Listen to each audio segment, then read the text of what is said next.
নমস্কার বন্ধুরা, welcome to cricket and football hub. তো বন্ধুরা, এই ভিডিওতে তোমাদের মধ্যে বেশ কয়েকটা গুরুত্বপূর্ণ আপডেট নিয়ে আলোচনা করার আছে।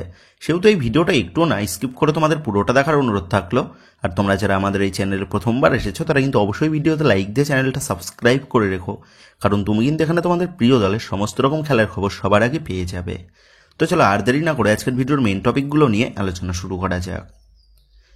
তো বন্ধুরা, তোমরা জানো গতকাল সুপার কাপের ম্যাচে ইস্ট বেঙ্গলের বিরুদ্ধে ম্যাচ ড্র করে চলতি মৌসুমের সুপার কাপ থেকে বিদায় নিয়ে নিয়েছে মোহনবাগান। গতকালের ডার্বি ম্যাচটা খেলা হয়েছে, কিন্তু ডার্বির যে উত্তেজনা, টানটান খেলা, সেটাই কিন্তু মিসিং ছিল গতকালের ম্যাচে। ইস্ট বেঙ্গলের দিক থেকে গতকাল বেশ কিছু আক্রমণ দেখা গেলেও মোহনবাগানের খেলাটা কিন্তু পুরোটাই নিষ্প্রভ ছিল। গতকালের খেলা দেখে মনে হচ্ছিল মোহনবাগানের সেই জেতার খিদেটাই নেই গতকালের ম্যাচে। যেখানে গতকালের ম্যাচটা মোহনবাগানের জন্য ডু অর ডাই ম্যাচ, সেখানে দাঁড়িয়ে গতকাল কোচ হোসে মলিনা দলের প্লেইং 11-এ মাত্র 3 জন বিদেশিকে দিয়ে স্টার্ট করান এবং বাকি 3 জন বিদেশিকে খেলার প্রায় 70 মিনিট পর মাঠে নামান। গতকাল মোহনবাগান দলের কোনো প্লেয়ারের খেলা দেখে মনে হলো না তাদের এই ম্যাচটা থেকে জয় পেতেই হবে।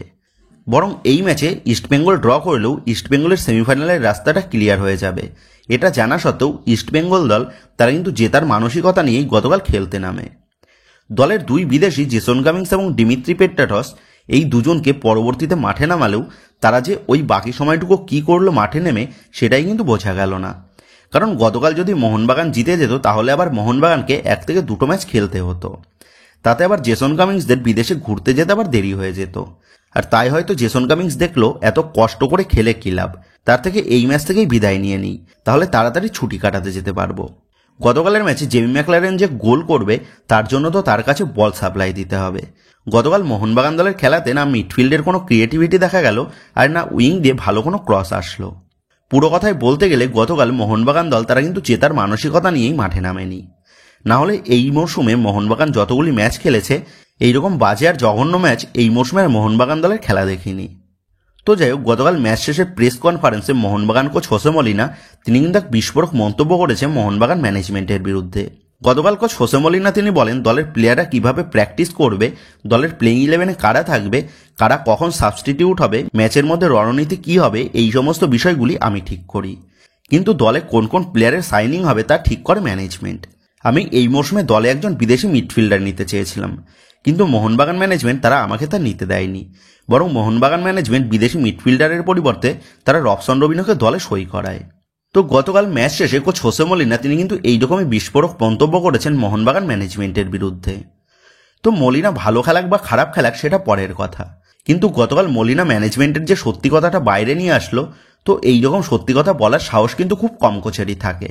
আর মোহনবাগান ম্যানেজমেন্টের এইরকম মানসিকতা বাইরে নিয়ে আসার জন্য কোচ হোসে মলিনাকে ধন্যবাদ জানাই। কারণ আমরা এতদিন জেনে এসেছিলাম মোহনবাগান দলে যে সমস্ত প্লেয়ারের সাইনিংগুলো হয় সেইগুলো করেন কোচ হোসে মলিনা, আর এটাই হওয়া স্বাভাবিক।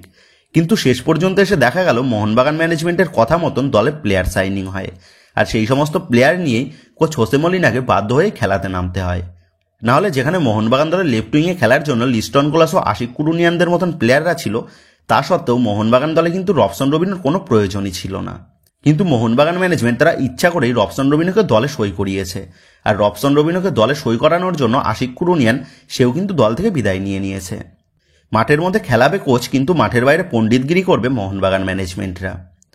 তো একটা দলে কোন কোন পজিশনের প্লেয়ারের প্রয়োজন আছে সেটা কিন্তু ভালো বুঝতে পারে দলের হেড কোচ। সেখানে দাঁড়িয়ে মোহনবাগান ম্যানেজমেন্ট তারা কোচের ওপর দিয়ে পণ্ডিতগিরি করে তারা নিজেরাই প্লেয়ার সই করাচ্ছে, যার ফলে কোচের হাতে পর্যাপ্ত পরিমাণ প্লেয়ার না থাকার জন্য আজ কিন্তু এইরকম পরিস্থিতিটা হলো মোহনবাগান দলের। তো গতকাল মোহনবাগান ম্যানেজমেন্টের বিরুদ্ধে মলিনার এইরকম বিস্ফোরক মন্তব্যের পর মলিনার চাকরিটা আর কতদিন থাকবে তা নিয়ে কিন্তু বড় সংশয়ের সৃষ্টি হয়েছে। নাকি অপর দিক দিয়ে কোচ হোসে মলিনা তিনি মোহনবাগান ম্যানেজমেন্টের কাজে খুশি না হয়ে নিজেই পদত্যাগ করেন, সেটাও কিন্তু দেখার বিষয় হবে।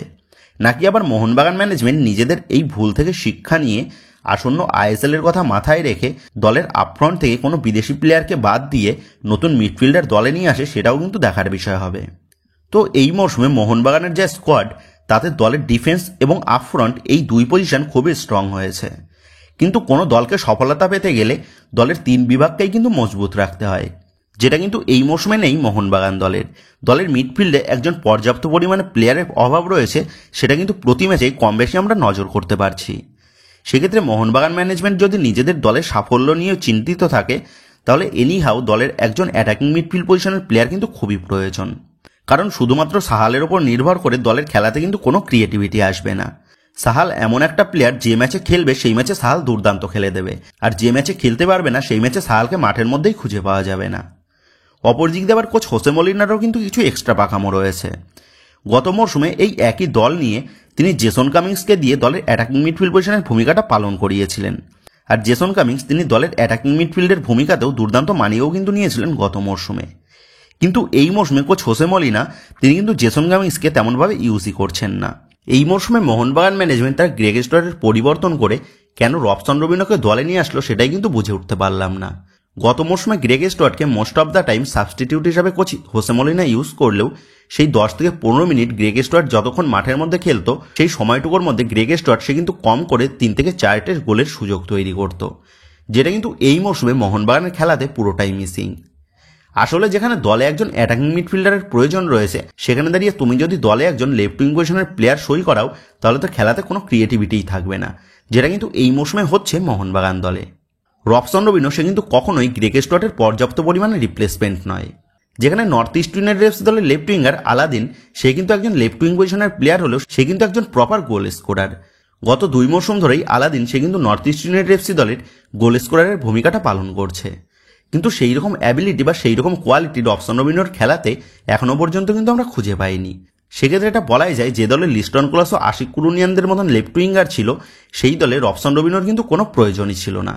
কিন্তু মোহনবাগান ম্যানেজমেন্ট কি বুঝে তারা রবসন রবিনোকে দলে সই করালো সেটা কিন্তু একমাত্র তারাই জানে। তো সবকিছু মিলিয়ে মোহনবাগান দলে বড়সড় কোনো পরিবর্তন না আনলে এই মরশুমে মোহনবাগানের সাফল্য কিন্তু আর তেমন একটা দেখা যাবে না। এমনিতেই এই মরশুমের 4 টুর্নামেন্টের মধ্যে ডুরান্ড কাপের কোয়ার্টার ফাইনাল থেকে বিদায় নিয়েছে মোহনবাগান, ACL2 থেকে নাম তুলে নিয়েছে মোহনবাগান, সুপার কাপ থেকে বিদায় নিয়ে নিয়েছে মোহনবাগান, শুধুমাত্র IFA শিল্ডে কিন্তু চ্যাম্পিয়ন হয়েছে মোহনবাগান দল। সেক্ষেত্রে আর কিন্তু শুধুমাত্র পড়ে আছে ISL, আর ISL-এ ভালো রেজাল্ট আনতে গেলে দলের একজন বিদেশি মিডফিল্ডার কিন্তু লাগবেই। সেক্ষেত্রে মোহনবাগান ম্যানেজমেন্ট এবার কি করে সেটাই কিন্তু দেখার বিষয় হবে। তো বন্ধুরা, তোমাদের কি মনে হয় মোহনবাগান দলের কারেন্ট পারফরমেন্সের নিরিখে দলের কোন কোন পজিশনে পরিবর্তনের প্রয়োজন আছে? এই বিষয়ে তোমাদের মতামতটা অবশ্যই নিচে কমেন্ট করে জানিয়ে দিও। তো বন্ধুরা, এই ভিডিওতে এই টপিকগুলো নিয়েই তোমাদের মধ্যে আলোচনা করার ছিল। তো আশা করি ভিডিওটা তোমাদের ভালো লেগেছে।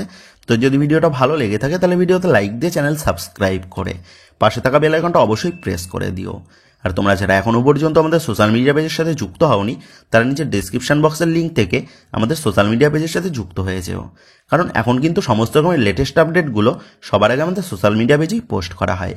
আর তোমরা এখন ফেসবুক এবং ইনস্টাগ্রামে গিয়ে তোমরা আমাদের এই চ্যানেল নাম লিখে সার্চ করলেও তোমরা কিন্তু আমাদের ফেসবুক এবং ইনস্টাগ্রাম পেজটাও খুঁজে পেয়ে যাবে। সেক্ষেত্রে তোমার প্রিয় দলের সমস্ত রকম লেটেস্ট আপডেট সবার আগে জানার জন্য এবং আমার সাথে সরাসরি যে কোনো বিষয়ে কথা বলার জন্য তোমরা অবশ্যই মনে করে আমাদের সোশ্যাল মিডিয়া পেজের সাথে যুক্ত হয়ে যেও। তো বন্ধুরা, এই ভিডিওটা এটুকুই ছিল। তো আসি বন্ধুরা, দেখা হচ্ছে পরের ভিডিওতে।